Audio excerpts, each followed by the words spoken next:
പിന്നെ ഏത് പാട്ടാ പാടില്ല മോളെ? ഇന്ന് എല്ലാരും പറയുന്നുണ്ട് അപ്പച്ചിയെ കൊണ്ട് പാട്ട് പാടി. മോളെ അപ്പച്ചിയുടെ ശാരീരിക ഇതെല്ലാം നമുക്കറിയാമല്ലോ.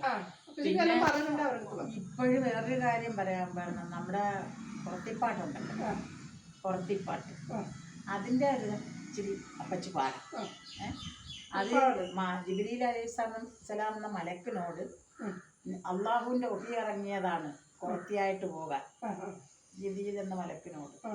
അപ്പൊ അതിൻ്റെ 5-6 വരി പാടാം. അത് പിന്നെ പാടുകയാണ് ഞാൻ. പ്രായത്തിൻ്റെത് കൊണ്ട് ശാരീരികത്തിൻ്റെ എല്ലാം ഉണ്ട്, എല്ലാം നിങ്ങൾ ക്ഷമിക്കുമെന്നുള്ള പ്രതീക്ഷയോട് കൂടിയാണ് പാടുന്നത് കേട്ടോ. പിന്നെ ഏതാവട്ടെ, പരിശു കൂറത്തി പാലതുണ്ടുടയോന് പടപ്പിൻ്റെ ഇടയിൽ ഞാൻ പെണ്ണായി ചെന്നെങ്കിൽ പടപ്പുകളെന്നെ കുറവ് വരുത്തുമേ. കുറവുകൾ വന്നാൽ പോറുക്കുന്നോൻ ഞാനല്ലേ, കുറ്റങ്ങൾ എത്തിയാൽ പോക്കുന്നോൻ ഞാനല്ലേ. പോണം ജിബിരിഹു റത്തിയുടെ കോലത്തിൽ പരിശു കൂറത്തിക്കൊരു ചേലായി ഇറങ്ങിയേ. ഒരു തല കൊണ്ടവൾ നെറുക മറയ്ക്കുന്നു, മറുതല കൊണ്ടവൾ ഞൊറിഞ്ഞിട്ടുടുക്കുന്നു. മാറിയിലിരുമൂല ചെപ്പ് പാതിക്കുന്നു, മാറാതിൽ പച്ചച്ചു നങ്ങൊന്ന് ഇട്ടല്ലോ. ഇരുകണ്ണിടയിൽ സൂറുമായും ഇട്ടല്ലോ.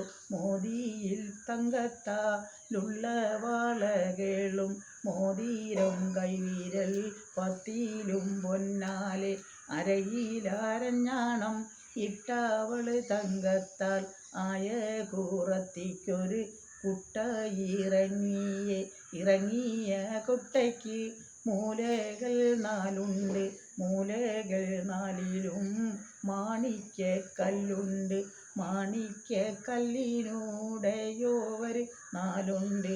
അബൂബക്കർ സിദ്ദീഖിൻ മാണിക്യം കാണുന്നു, ഉസ്മാൻ ഇബ്നു അഫ്ഫാന്റെ മാണിക്യം കാണുന്നു, ഉമർ ബിൻ ഖത്താബിൻ മാണിക്യം കാണുന്നു, അലിയാർ തങ്ങളുടെ മാണിക്യം കാണുന്നു.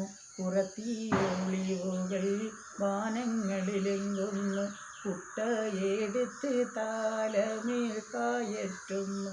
ഒരടി നടക്കുമ്പോൾ ഈരടി പറക്കുന്നേ, ഓരോ സ്ഥലങ്ങൾ കടന്ന് കൂറത്തിതാൽ മക്കത്ത് പള്ളിയുടെ പല ഭാഗം ചെന്നപ്പോൾ മക്കത്തിമാമലി തൊഴുതിട്ടിരിക്കുന്നു.